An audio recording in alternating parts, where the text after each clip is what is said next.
चंद्रपूर जिल्ह्यातील मूल तालुक्यातील चिंचाळा परिसरातील कवटपेठ शिवारामध्ये मेंढ्या चराई करत असलेल्या मेंढपाळावर पट्टेदार वाघाने हल्ला करून ठार केल्याची घटना घडली आहे। मूल तालुक्यातील कुरमार समाजाचा मेंढ्या पालन हा मुख्य व्यवसाय। तालुक्यातील एरगाव येथील रहिवासी मारुती पुट्टावार चिंचाळा परिसरातील कवठेपेठ शिवारात मेंढ्या घेऊन गेले होते। दुपारी गाव तलावात मेंढ्यांना पाणी पाजून बाहेर निघत असताना दबा धरून बसलेल्या वाघाने मेंढ्यांवर हल्ला केला।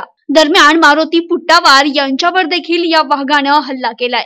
या घटनेमध्ये 2 शेळ्यांसह मारुती पुट्टावार यांना या वाघाने ठार केलंय। मारुती पुट्टावार यांना ठार केल्यानंतर जवळपास अर्धा किलोमीटर पर्यंत ओढत नेलं असल्याचं गावकऱ्यांनी सांगितलंय। ही घटना चिचपल्ली वनपरिक्षेत्र चिचाळा बीट कक्ष क्रमांक 553 या ठिकाणी घडली आहे। तर या घटनेची माहिती मिळताच पोलीस आणि वनाधिकारी यांनी घटनास्थळ गाठत पंचनामा करून मूल येथील उपजिल्हा रुग्णालयात शवविच्छेदन झाल्यानंतर प्रेत कुटुंबांच्या स्वाधीन केलंय।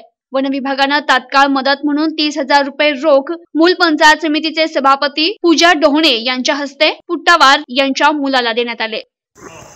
आज मारुती राजांना पुट्टावार हे चिचाळा परिसरामध्ये आपला शेळ्याचा त्यांचा व्यवसाय आहे। त्याकरिता त्यांनी शेळ्या आपल्या चिचाळा परिसरामध्ये राखण्यासाठी आणले होते। त्या दरम्यान त्यांचा 3 वाजता वाघांनी हल्ला करून ठार केलं। राजांना पुट्टावार आज सकाळी शेळ्या घेऊन कवडपेठ परिसरामध्ये चारण्याकरिता गेले असता त्या ठिकाणी वाघाने त्यांच्यावर हल्ला केला आणि जागी ठार मारले। ह्या ठिकाण मूल रेंजमध्ये येत असून चिचाळा परिक्षेत्र 535 क्रमांकामध्ये हा हल्ला झालेला आहे।